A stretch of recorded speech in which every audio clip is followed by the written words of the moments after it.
Здравейте! Казвам се Ралица Брезовска и работя като ръководител оперативно управление в HCL Tech. Имам над 12 години управленски опит в международна среда и завърших Лидерската академия към Съвета на жените през 2025 година, като днес съм част от алумни клуба.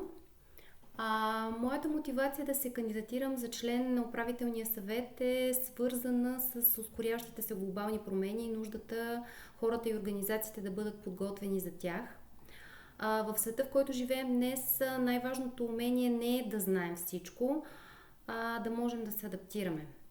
В професионалния си път многократно съм водила екипи през промяна.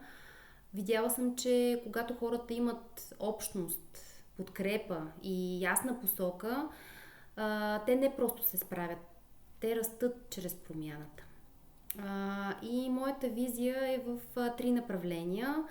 Първо, да развиваме общност, която учи и се адаптира бързо, като споделяме опит, идеи, реални ситуации, защото в свят на бързи промени непрекъснатото учене е най-силното конкурентно предимство. Второ е да изграждаме среда на подкрепа и развитие. Среда, в която членовете могат да разчитат един на друг за съвет, обратна връзка или пък нова перспектива.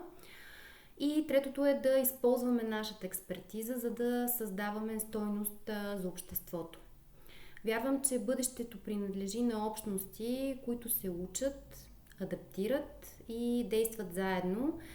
И моето желание е алумни клубът да бъде именно такава общност. Подготвена за промяна и готова да я води. Благодаря.